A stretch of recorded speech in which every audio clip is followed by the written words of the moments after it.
علیکم ورحمۃ اللہ وبرکاتہ.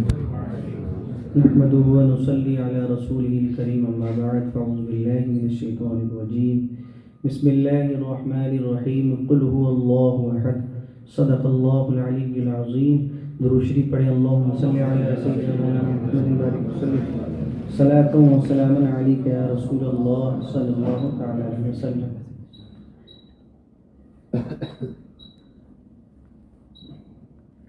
بیان چل رہا ہے توحید باری تعالیٰ کا، اور یہ اسلام کے بنیادی عقیدوں میں سے اہم ترین ویری امپورٹنٹ عقیدہ کیا ہے؟ عقیدہ توحید. توحید کا لغوی معنی کیا ہے؟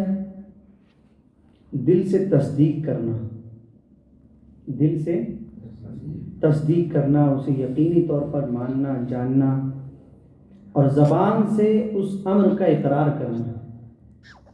دل سے بھی تصدیق کرنا اور زبان سے اس کا اقرار کرنا. اقرار باللسان و تصدیق بالقلب. بات سمجھ میں آئی؟ زبان سے بھی اقرار کرنا اور دل سے بھی اسے کیا ہے؟ ماننا. اس امر کا اقرار کرنا کہ ہمیں اور تمام عالم کو، پوری کائنات کو، آل ورلڈ کو پیدا کرنے والی ذات ایک ہے. پیدا کرنے والی ذات کیا ہے؟ ایک ہے، اور وہ اللہ رب العالمین. اس کا کوئی شریک نہیں. اب یہ سب یاد رکھتے جائیں ذہن میں. اس کا کوئی شریک نہیں، نہ ذات میں، نہ صفات میں، نہ حکومت میں، نہ عبادت میں. اللہ تبارک و تعالیٰ کا موجود ہونا آفتاب یعنی سورج سے زیادہ روشن ہے. اس کی ذات کا یقین ہر شخص کی فطرت میں داخل ہے. خصوصاً یہ بات کب پیدا ہوتی ہے؟ مصیبت کے وقت میں، جب انسان بیمار ہوتا ہے، موت کے قریب، اکثر یہ فطرت اصلیہ ظاہر ہو جاتی ہے. اور بڑے بڑے منکرین خدا بھی خدا کی طرف رجوع کرنے لگتے ہیں، اور ان کی زبانوں پر بھی بے ساختہ خدا کا نام ہی آ جاتا ہے. تھوڑی سی عقل والا انسان بھی، جسے تھوڑا سی بھی مائنڈ ہے، دنیا کی تمام چیزوں پر نظر کر کے اس بات کا یقین کر لیتا ہے کہ بے شک یہ آسمان اور زمین، ستارے اور سیارے، انسان، حیوان، چرند پرند، یعنی تمام مخلوق کو کسی نہ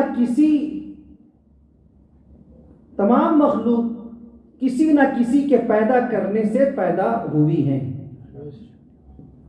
آخر کوئی تو ہے جس نے ان کو پیدا کیا ہے، اور جس طرح چاہتا ہے ان میں تصرف کرتا ہے.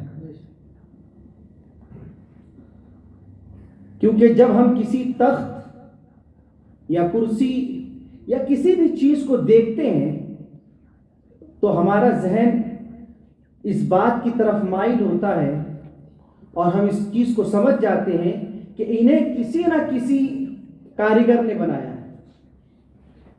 یہ مائک ہے، یہ ٹوپی ہے، یہ کپڑا ہے، یہ گھر ہے، یہ پنکھا ہے، یہ مسجد ہے. تو یہ دماغ جاتا ہے اس کو کوئی بنانے والا ہے. اگرچہ یہ چیز آپ کے سامنے بنی ہو یا نہ بنی ہو، آپ کے دماغ میں یہ چیز آتی ہے اس کا کوئی میکنگ کرنے والا ہے، اس کا کوئی انجینئر ہے. یہ دماغ میں بات آتی کہ نہیں آتی ہے؟ اگرچہ ہم نے اپنی آنکھ سے بنتے ہوئے نہیں دیکھا.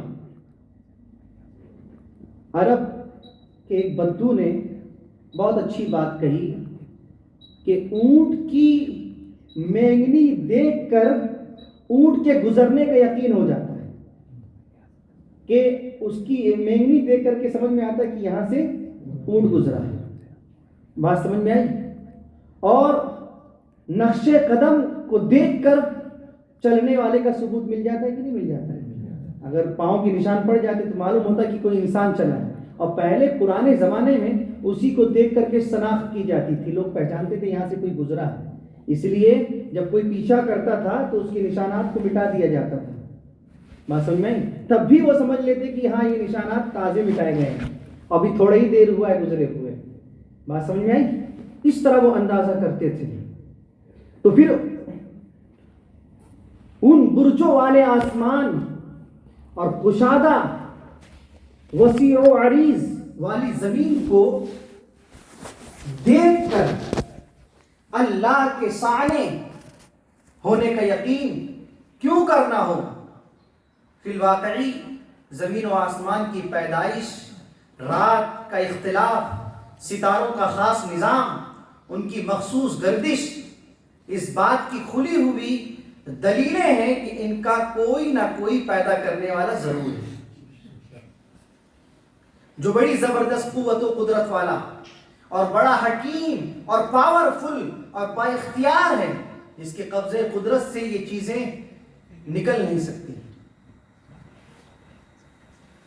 توحید الہی قرآن پاک کی روشنی میں بھی سماعت فرمائے۔ یہ تو آپ نے میں نے تمہیدی گفتگو آپ کے سامنے بیان کی، کل کچھ عقیدے بھی آپ کے سامنے پیش کیے تھے، تو یہ تمام چیزوں کو دیکھ کر سمجھ میں آتا ہے کہ ہاں کوئی نہ کوئی کیا ہے، پیدا کرنے والا۔ اور اس چیز کو صرف انسان نے، بڑے بڑے فلسفیوں نے، بڑے بڑے سائنسدانوں اور حکماء نے اس بات کو تسلیم کیا ہے کہ کوئی ایک ذات ہے جو پوری کائنات کو بنانے والی ہے، کوئی کریٹر ہے جو اس کائنات کو بنانے والا ہے۔ بات سمجھ میں آئی؟ اللہ کی وحدانیت کے ثبوت ایک تو عقلی ہے، عقلی جو عقل میں آتے ہیں، یعنی انسان عقل بشرطے کہ عقل صحیح ہو، کوئی رونگ عقل کا استعمال کرے تو اس میں ہمارا کیا قصور ہے؟ اس کی عقل کا قصور ہے۔ خدا رحمان کے ایک ہونے کا یقین رکھتی ہے، اس لیے دنیا کے بڑے بڑے حکماء اور فلسفی ایک خدا کے قائل ہیں۔ دوسرے ثبوت وہ ہیں جن کو قرآن پاک میں اللہ رب العزت نے مختلف مقامات پر ارشاد فرمایا۔ قرآن حکیم میں اللہ رب العزت دوسرے پارے میں ارشاد فرماتا ہے وَإِلَٰهُكُمْ إِلَٰهٌ وَاحِدٌ لَا إِلَٰهَ إِلَّا هُوَ الرَّحْمَٰنُ الرَّحِيمُ، تمہارا معبود ایک معبود ہے، اس کے سوا کوئی معبود نہیں مگر وہی بڑا رحمت والا مہربان۔ اس کے بعد سورہ آل عمران میں اللہ نے ارشاد فرمایا شہید اللہ انہ لا الہ الا ہو والملائکۃ واولو العلم قائما بالقسط، اللہ نے گواہی دی کہ اس کے سوا کوئی معبود نہیں، اور فرشتوں نے اور عالموں نے انصاف سے قائم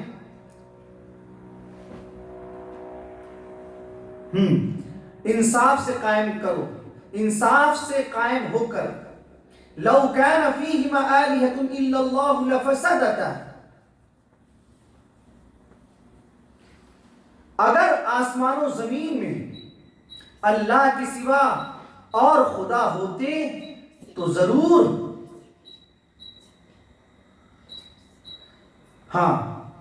إلا الله لفسدتا، تو ضرور وہ تباہ و برباد ہوتے۔ اگر دو خدا کا امکان ہوتا تو کیا ہوتا؟ یہ فساد لازم آ جاتا۔ اِذَا لَذْهَبَ كُلُّ إِلَٰهٍ بِمَا خَلَقَ وَلَعَلَى بَعْضُهُمْ عَلَى بَعْضٍ سُبْحَانَ اللَّهِ عَمَّا يَصِفُونَ، یوں ہوتا تو ہر خدا اپنی مخلوق لے جاتا اور ضرور ایک دوسرے پر اپنی تجلی برتری چاہتا، پاکی ہے اللہ کو ان باتوں سے جو یہ بناتے ہیں۔ ان آیت مبارکہ سے معلوم ہوا کہ اللہ تعالیٰ کے ایک ہونے کا یقین ہر شخص کو ہونا چاہیے۔ آئیے اب جانتے ہیں کہ اللہ تبارک و تعالیٰ کے متعلق ہمارا عقیدہ کیا ہے۔ تو ظاہر سی بات ہے دو خدا ہوتے تو یہ چاہتا، جو اس کی پرستش کرنے والے ہوتے سوچتا ہے کہ میں اس کی مدد کروں، جیسے دنیاوی اعتبار سے دیکھ لیجیے آپ، کوئی کسی کا محبوب ہوتا ہے، کوئی کسی کا محبوب ہوتا ہے، ہر اپنے محبوب کو کیا ہے امداد کرنے کی کوشش، اس کے لیے تمام طریقے کی مدد کرنے کے لیے ہوتے ہیں کہ نہیں؟ تو یہ فساد لازم آتا ہے، اور دو خدا کا ہونا یہ محال ہے۔ توحید کا لغوی معنی ایک ماننا ہے، شریعت میں توحید سے مراد دل سے تصدیق کرنا، دل سے اس کی بات کو کیا ہے ماننا، زبان سے اس امر کا اقرار کرنا۔ ہماری اور تمام عالم کی پیدا کرنے والی ذات کیا ہے؟ ایک ہے، اور وہ ذات اللہ رب العزت ہے، اس کا کوئی شریک نہیں، نہ ذات میں، نہ حکومت میں، نہ عبادت میں۔ یہ عقیدہ اللہ رب العزت کے تعلق سے رکھنا، یہ بیسک عقائد ہے اللہ تبارک و تعالیٰ کے تعلق سے۔ اب اللہ پاک کے موجود ہونے پر کیا دلیل ہے؟ اللہ تبارک و تعالیٰ کے وجود پر کیا دلیل ہے؟ اللہ رب العزت کا موجود ہونا آفتاب سے زیادہ روشن ہے، اس کی ہستی کا یقین ہر شخص کی فطرت میں داخل ہے، خصوصاً مصیبتوں میں، بیماریوں میں، موت کے قریب اکثر یہ فطرت اصلیہ ظاہر ہوتی ہے، اور بڑے بڑے منکرین خدا ہی کی طرف وہ رجوع کرنے لگتے ہیں، اور ان کی زبانوں پر بھی بے ساختہ خدا کا نام آ ہی جاتا ہے۔ یہ کہاں سے آیا؟ آپ کے دل میں کس نے ڈالا؟ اس نے ڈالا۔ بات سمجھ میں آئی؟ فرعون کے تعلق سے جب وہ خدائی دعویٰ کیا تو اس نے کہا کہ اس کے ماننے والوں نے کہا کہ تو خدا ہے تو بارش کر کے دکھا، تو بولے ٹھیک ہے بارش کر کے دکھاتا ہوں۔ اس کا بھی یقین تھا کہ خدا ہے، بات سمجھ میں آئی، لیکن مانتا نہیں تھا۔ حضرت موسیٰ علیہ السلام اس کے پیغمبروں کو کہاں مانا اس نے؟ تو کیا ہوا؟ خدائی دعویٰ کر بیٹھا تھا۔ تو تاریخوں میں مفسرین فرماتے ہیں کہ وہ گونی میں لپٹ گیا، اپنے آپ کو چھپا لیا، اور خدا کی بارگاہ میں گڑگانے لگا کہ اللہ تو میری لاج رکھ لے، بارش نازل فرما۔ بات سمجھ میں آئی؟ دنیا کی کن چیزوں سے خدا کی ہستی کا پتہ چلتا ہے؟ کوئی تو ہے جو نظام ہستی چلا رہا ہے۔ بات سمجھ میں، ایک دماغ میں بات آتی نا، کوئی تو ہے یہ کائنات چلا رہا ہے۔ تھوڑی سی عقل والا انسان بھی دنیا کی تمام چیزوں پر نظر کر کے یقین کر لے گا کہ بے شک یہ آسمان و زمین، ستارے، سیارے، انسان، حیوان اور تمام مخلوق کسی نہ کسی کے پیدا کرنے سے پیدا ہوئے ہیں۔ آخر کوئی ہستی تو ہے جس نے ان کو پیدا کیا، اور جس طرح چاہتا ان میں تصرف کرتا ہے۔ جب ہم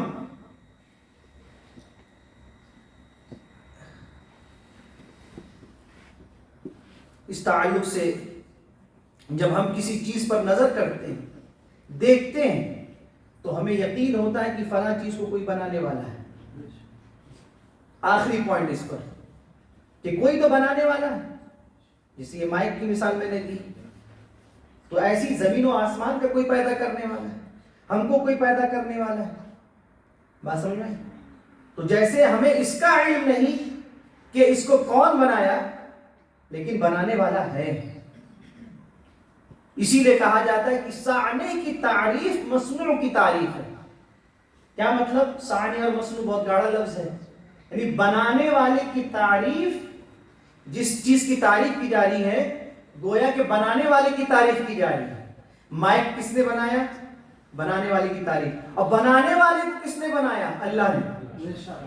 پتا کیا چلا کہ ہر چیز کی تعریف میں خدا کی تعریف چھپی ہے، ہر چیز کی تعریف میں خدا کی تعریف چھپی ہے، کہ جب تم آپ کسی چیز کی تعریف کرو گے تو خود بخود خدا کی تعریف ہو جائے گی۔ اس لیے الحمدللہ رب العالمین، تمام کائنات کا پیدا کرنے والا رب العالمین، تمام جہانوں کا پالنہار اللہ رب العالمین، پروردگار اللہ رب العالمین ہے، خالق و مالک اللہ رب العالمین۔ اب یہ پوری بحث کا خلاصہ میں نے 2 جملوں میں آپ کے سامنے پیش کر دیا ہے۔ بات سمجھ میں آئی؟ اب توحید کے کتنے مرتبے ہیں؟ توحید کے بھی مرتبے ہیں۔ توحید کے 4 مرتبے، 4 درجات ہیں۔ اللہ کے سوا کسی کو واجب الوجود نہ سمجھنا، اللہ کے سوا کوئی موجود۔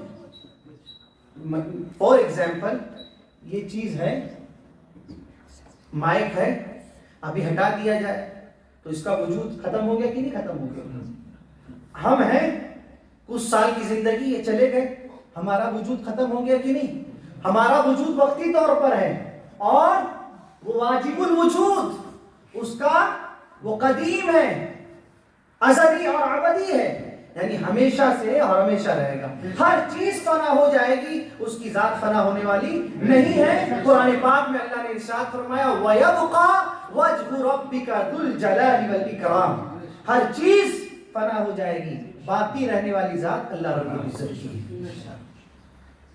ایک تو یہ تمام روحانی اور مادی عالم کا خالق سوائے اللہ کے کسی کو نہ جاننا، یعنی ہر چیز کا پیدا کرنے والا، سمندر ہو، پہاڑ ہو، دریا ہو، ہے نا، مخلوق میں کوئی بھی مخلوق، حیوان، غیر حیوان، سب، یعنی جتنی مخلوق ہے 18 عالم ہے. کتنے عالم ہیں؟ 18 عالم. اب اس کو تشبیہ دیا جاتا ہے 18,000 عالم سے، 18,000 عالم سے تشبیہ دیا جاتا ہے. کیوں؟ کہ مخلوقات کی تعداد کو دیکھتے ہوئے اصل میں عالم کتنے ہیں؟ جیسے دنیا ایک عالم، بات سمجھ میں؟ ایسی عالم ارواح، عالم ملکوت، عالم جبروت، یہ سب ایک پوری دنیا ہے. جب آپ مریں گے، اس لیے کہا جاتا ہے نا یا اللہ ان کی قبر کو طاقت دے، نگاہ کشادہ فرما. تو ایک پوری دنیا ہے، وہ روحوں کی دنیا. بات سمجھ میں آئی؟ تو جہاں تلک نگاہ جائے وہاں تلک اس کی قبر کشادہ ہو جائے. تو ایسی ہی 18 عالم ہیں، اور ان 18 میں کتنے ہیں؟ مبالغہ کے طور پر 18,000 عالم سے تشبیہ دیا جاتا ہے. اصل میں 18,000 عالم سے، اصل میں ہے 18 عالم، 18 عالم. اوکے، ایسی ایک کا نام گناؤں گا تو بہت لمبی بات چلی جائے گی، ہمیں آگے بڑھنا ہے. تو 2 پوائنٹ ہوا، اللہ کے سوا کسی کو واجب الوجود نہ سمجھنا. دوسری بات، تمام روحانی اور مادی عالم کا خالق کون ہے؟ اللہ کے سوا ہاں کوئی. آسمان اور زمین اور ان کے درمیان کی چیزوں میں تمام تدبیر و تصرف کو اللہ ہی کی ذات کے ساتھ مخصوص سمجھنا. یعنی جو بھی تدبیر کرنے والا ہے عالم میں، جو کچھ تصرف کرنے والا ہے، وہ کس کی ذات ہے؟ اللہ رب العزت. بس سمجھ میں آئی؟ اس کی شان ہے کن فیکون کی. وہ کہتا ہے ہو جا تو ہو جاتا ہے، اور جو کچھ ہوتا ہے اس کے چاہنے سے ہوتا ہے. وَمَا تَشَاءُونَ إِلَّا أَن يَشَاءَ اللَّهُ. تمہارے چاہنے سے کچھ نہیں ہوتا مگر اللہ کے چاہنے سے، یعنی اللہ ہی کے چاہنے سے ہوتا. یہ عقیدہ ہونا چاہیے. اور چوتھا، اللہ کے سوا کسی کو مستحق عبادت نہ سمجھنا. یہ 4 درجے توحید کے ہیں جو ویری امپورٹنٹ، اور چاروں پر یقین رکھنا، ایمان رکھنا. صرف ایمان زبان سے نہیں بلکہ اس کو دل سے بھی اور زبان سے، دونوں سے اقرار کرنے کا نام کیا ہے؟ توحید ہے. بات سمجھ میں آئی؟ اللہ تبارک و تعالیٰ کا ذاتی اور صفاتی نام کیا ہے؟ اس کے کچھ ذاتی نام ایک ہے اللہ. اس کے صفاتی نام حدیث پاک میں آیا، ابھی میں بیان کرتا ہوں. اللہ تبارک و تعالیٰ کا ذاتی نام اللہ ہے. اس کو اسم ذات بھی کہتے ہیں، اسم ذات بھی کہتے ہیں. اور لفظ اللہ کے سوا اور نام جو اس کی کسی صفت کو ظاہر کرے اسے صفاتی یا اسماء صفات کہتے ہیں. یہ ڈیفینیشن ہوا اللہ کے نام اور اس کی صفات کا. اور رب العالمین کے کتنے نام ہیں؟ حدیث پاک میں ہے کہ بے شمار نام. حدیث شریف کے مطابق اللہ رب العزت کے 99 نام ہیں. کتنے نام ہیں؟ 99. جس کسی نے یاد کر لیے وہ جنتی ہوا. حدیث پاک میں ہے کہ جس نے اللہ رب العزت کے نام کو یاد کر لیا وہ جنتی. تو یاد کریے، جنتی بنیے. اتنا آسان ہے. 99 ہاں یاد کریں گے انشاءاللہ. ہم لوگ ایسا کرتے ہیں تھرسڈے سے 10 نام یاد کرتے ہیں انشاءاللہ، ذکر کے ساتھ. کیا لطف آئے گا. آسان بھی ہو جائے گا، اور سب سے اہم بات اس کے ہر نام کے ساتھ اس کو پکارا جائے گا. کتنا خوش ہوگا. یہ خوش نصیبی کی بات. اور یہ کہاں ملے گا آپ کو؟ چشتیہ قادریہ. بات سمجھ میں آئی؟ اونلی آن چشتیہ قادریہ مسجد. بات سمجھ میں آئی؟ بہت کام کرنا ہے، سب کو مل کر کام کرنا ہے. بات سمجھ میں آئی؟ ہاں. ان ناموں کے علاوہ اور نام خدا کے لیے بولے جا سکتے ہیں یا نہیں؟ جو صفاتی نام ہے، ایک سوال آتا ہے کہ جو 99 نام ہیں ان کے علاوہ بھی کسی نام سے اللہ رب العزت کو پکارا جا سکتا ہے کہ نہیں پکارا جا سکتا ہے؟ ایک سوال پیدا ہوتا ہے کہ نہیں؟ کوئی کوشچن کر سکتا ہے بھائی انہی ناموں کے ساتھ پکارا جائے یا اس کے علاوہ سے بھی پکار سکتے ہیں؟ اللہ رب العزت کے لیے ایسا نام مقرر کرنا جو قرآن و حدیث میں نہ آیا ہو جائز نہیں ہے. جیسا کہ خدا کو سخی یا رفیق کہنا، خدا کو سخی کہنا یا رفیق کہنا. سخی کا معنی سخاوت کرنے والا، رفیق کا معنی دوست. اب دیکھیے اسی طرح دوسری قوموں میں جو اس کے نام مقرر ہیں اور خراب معنی رکھتے ہوں، یعنی بیکار معنی رکھتے ہوں، تو ایسے ناموں کے ساتھ اللہ رب العزت کو پکارنا، ایسے ناموں کا مقرر کرنا یہ ناجائز ہے. جیسے خدا کو رام یا پرماتا کہنا، یہ کیا ہے؟ ناجائز و حرام. کیا یہ دنیا ہمیشہ سے ہے؟ ایک سوال یہ بھی پیدا ہوتا ہے، کیا یہ دنیا ہمیشہ سے ہے؟ نہیں، کیونکہ یہاں کی ہر چیز کے لیے ایک عمر ہے،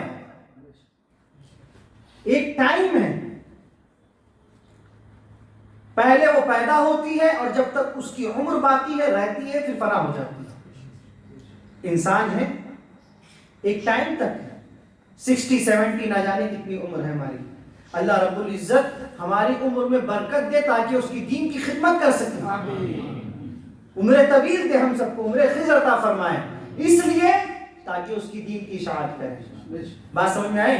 تو عمر بھی بڑھتی جائے گی، اگر کریں نہ کریں نیکیوں میں اضافہ ہوتا رہے گا. میں نے کہا انما الاعمال بالنیات. بات سمجھ میں آئی؟ دنیا کی چیزیں پیدا کرنے والا اور فنا کرنے والا کوئی تو ہے. وہ کون ہے؟ اللہ تعالی، جو تمام چیزوں کو پیدا کرتا ہے اور فنا کرتا ہے. ایک سوال یہ پیدا ہوتا ہے، کیا اکیلے اسی نے ساری دنیا اور سارے جگ کو پیدا کیا؟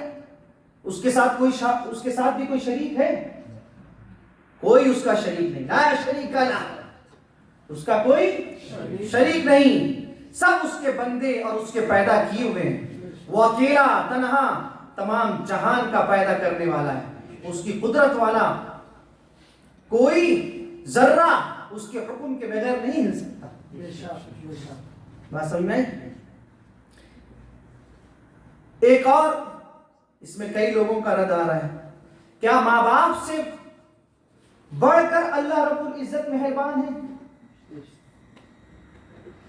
وہ تو مومنوں کی سہرت سے بھی قریب ہے. حدیث پاک میں سہرت کا مطلب یہی سہرت جس کو کاٹتے ہیں آپ ذبح میں، اس سے بھی قریب ہے اللہ رب العالمین. اور ماں باپ سے زیادہ مہربان ہے. مہربان نہیں ہے، ماں باپ تو دھتکار دیتے ہیں اگر ان کے خلاف کام کرو. کبھی کبھار نہیں اس کو بند کرو، بہت بدماش ہو گیا، بیکار ہو گیا، بدتمیز ہو گیا، کسی کی نہیں سنتا، آج اس کو کھانا نہیں ملے گا، آج جا آؤ تم باہر رہو، گیٹ آؤٹ. کرتے کہ نہیں کرتے؟ لیکن وہ اتنا کریم ہے، اتنا غفور ہے، اتنا رحیم و رحمان ہے کہ ہم اس کی نہ حکمرانی نہ فرمانی کرتے جا رہے ہیں. کیا کسی کی روزی کو روکا؟ کیا کسی کا کھانا پینا چھینا؟ نہیں، اسے حق ہے لیکن نہیں چھینا. وہ رحمان و رحیم. بات سمجھ میں آئی؟ لیکن جہاں رحمان و رحیم ہے وہیں فرماتا ہے ان بطش ربک لشدید، بے شک تمہارے رب کی پکڑ ضرور سخت ہے. تاکید کے ساتھ فرمایا لشدید، تو اس کی پکڑ سے بچنا چاہیے. بات سمجھ میں آئی؟ تمام چیزوں سے بڑھ کر، ماں باپ سے بھی بڑھ کر مہربان اور رحم کرنے والا ہے. یہ بھی عقیدہ ہونا چاہیے. اللہ کے بارے میں یہودی، عیسائی اور مشرکین کیا کہتے ہیں؟ یہودی اور عیسائی اور مشرکین کا کیا عقیدہ ہے؟ اسے بھی جاننا چاہیے. یہودی حضرت عزیر علیہ السلام ایک نبی ہیں، ان کو خدا کا بیٹا اور حضرت عیسیٰ علیہ السلام کو بھی کیا ہے اللہ کا بیٹا تسلیم کرتے مانتے ہیں. اسی طرح مشرکین فرشتوں کو، یہ کفار عرب جو تھے، عرب کے جو مشرکین تھے، ان کا یہ عقیدہ تھا کہ فرشتے اللہ کی بیٹیاں ہیں معاذ اللہ، اور اس کے ساتھ مخلوق میں سے کسی کو شریک ٹھہراتے ہیں. یہ سب کفر ہے اور مسلمانوں کے عقیدے کے خلاف ہے. کفار و مشرکین جیسا اسے ماننے کا حق ہے سچے دل سے، اس طرح نہیں مانتے. کفریہ و شرکیہ اقوال و افعال میں مبتلا رہتے ہیں، برے عقیدے رکھتے ہیں، اور ہمارے نبی کریم صلی اللہ علیہ وسلم کی نبوت کا بھی انکار کرتے ہیں. ان پر ایمان لا کر اور ان کی لائی ہوئی شریعت کی ہر بات کو سچے دل سے قطعی یعنی یقینی طور پر تصدیق کرنا ہی اسلام میں داخل ہونے اور نجات کے لیے ضروری ہے. اس سے وہ کیا کرتے ہیں؟ انکار کرتے ہیں. کیا مطلب؟ یہودی مشرکین کیا کرتے ہیں؟ وہ اللہ رب العزت کی ذات میں، مطلب اب ایک بات آپ سمجھیے، اللہ کو حضرت عزیر اور حضرت عیسیٰ مسیح کو اس کا بیٹا قرار دیتے ہیں. تو باپ جو ہوتا ہے اپنے بیٹے کے حق میں کیا ہوتا ہے؟ جب وراثت بٹے گی وہ کس کا حق ہوگا؟ اس کی جگہ کون لے گا؟ بیٹا لے گا. بات سمجھ میں آئی؟ تو باپ چلے گیا تو دکان کس کی طرف منسوب ہو گئی؟ پراپرٹی کس کی طرف منسوب ہوئی؟ ہاں، بیٹی کی طرف. تو اگر یہ تسلیم کر لیا جائے معاذ اللہ رب العالمین کہ اللہ کا بیٹا ہے، تو یہ بھی تسلیم کرنا پڑے گا کہ اس کی وراثت میں اس کا حقدار ہے. تو وہ کیا ہوگا؟ وہ بھی خدا ہوگا کہ نہیں ہوگا؟ اور دو خدا ہونا یہ کیا ہے؟ محال ہے. بات سمجھ میں آئی کہ نہیں سمجھ میں آئی؟ تو یہ عقیدہ ان کا کیا ہے؟ کفر ہے. یہ عقیدہ رکھنا کیا ہے؟ کفر ہے. ہمارا عقیدہ یہ ہے قل هو اللہ احد، اللہ ایک ہے، اللہ الصمد، اللہ بے نیاز ہے، لم یلد ولم یولد ولم یکن له کفوا احد. بات سمجھ میں آئی؟ اس میں تمام یہ اتنی جامع آیت کریمہ ہے، اس میں سب کا رد ہے. اور عقل بھی کیا ہے؟ عقلاً بھی دو خدا ہونا یہ محال ہے، اور شرعی اعتبار سے بھی دو خدا ہونا کیا ہے؟ محال. ایک تو اس وجہ سے ہم کو کافر و مشرک سمجھتے ہیں. دوسری وجہ یہ ہے کہ حضور علیہ الصلوۃ والسلام جو شریعت اللہ رب العزت کی طرف سے لے کے آئے، اس کے وہ کیا ہے؟ انکاری. اس کو کیا کرتے ہیں؟ ممکن ہے اس کے انکار کرتے ہیں. اس وجہ سے بھی وہ کیا ہے؟ کافر ہیں.